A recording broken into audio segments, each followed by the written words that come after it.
बच्चों, इससे पहले मैं उपवाक्य बताई, अब रचना की दृष्टि से वाक्य पढ़ेंगे। तो जानिए कि वाक्य किसे कहते हैं। शब्दों का वह सार्थक समूह जिससे किसी भाव या विचार को पूर्णतः प्रकट किया जा सके, वाक्य कहलाते हैं। हिंदी में वाक्य के दो भेद होते हैं, अर्थ के आधार पर और रचना के आधार पर। अर्थ के आधार पर कक्षा 9 में आप अध्ययन कर चुके हैं। अब 10वीं में रचना के आधार पर पढ़ना है। तो सबसे पहले जाने रचना के आधार पर वाक्य के 3 भेद होते हैं, साधारण या सरल वाक्य, दूसरा संयुक्त वाक्य, तीसरा मिश्र वाक्य। अब जाने साधारण या सरल वाक्य किसे कहते हैं। तो जिन वाक्यों में केवल एक ही उद्देश्य और एक ही विधेय होता है तथा एक ही समापिका क्रिया होती है, सरल या साधारण वाक्य कहलाता है। इसमें कोई भी आश्रित वाक्य नहीं होता। उदाहरण से जाने, वर्षा हो रही है, माँ ने खाना बनाया, ड्राइवर भी बेचैन हो रहा था, गाड़ी छूट रही थी, वह अपने पिताजी के साथ प्रतिदिन घूमने जाता है।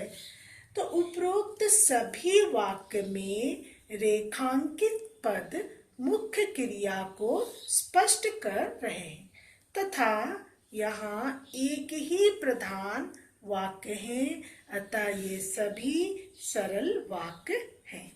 दूसरा है संयुक्त वाक्य।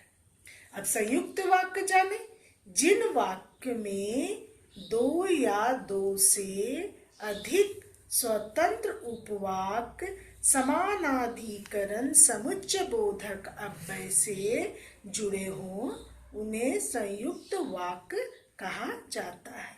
उदाहरण से समझे कि कहाँ योजक लगा हो, वह सुबह गया और शाम को वापस आ गया, मैं यहाँ रहूंगा तथा तुमको भी साथ रखूंगा, मैंने समझाया था लेकिन वह मानी नहीं, वह बहुत थक गई थी अतएव उसने खाना नहीं बनाया। तो उपरोक्त सभी वाक्यों में रेखांकित पद योजक शब्द है जो 2 वाक्यों को मिलाने का कार्य कर रहे हैं, अतः ये सभी वाक्य संयुक्त वाक्य के उदाहरण हैं। समानाधिकरण समुच्चय बोधक अव्यय या योजक ये हैं और या, तथा, एवं, परंतु, अथवा, इसलिए, अतः, फिर भी, किंतु, लेकिन, पर, अतएव आदि जो वाक्यों से जुड़े हों उसे संयुक्त वाक्य समझना चाहिए। तीसरा है मिश्र वाक्य। जिन वाक्यों में एक स्वतंत्र या प्रधान उपवाक्य हो अथवा शेष वाक्य गौण या आश्रित दोनों उपवाक्य व्याधिकरण समुच्चय बोधक अव्यय या योजक से जुड़े हों, कि क्योंकि, जो, जिसे, जिसने, जब, जैसा, यहाँ, जैसे ही, जो, वह, जिसे, उसे, ऐसा, जो, वही, जिसे आदि तो योजक से जुड़े होते हैं। अब उदाहरण से समझें।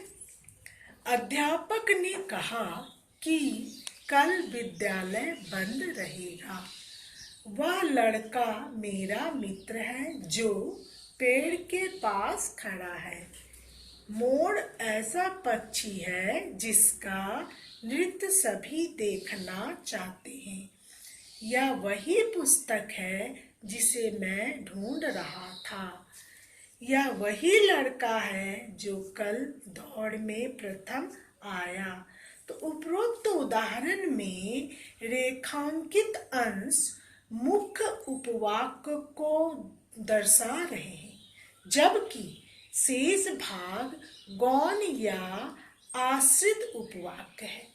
आश्रित उपवाक्य को मुख्य उपवाक्य से की, जो, जिसका एवं जिसे द्वारा जोड़ा गया है, अतः ये सभी मिश्र वाक्य समझना चाहिए।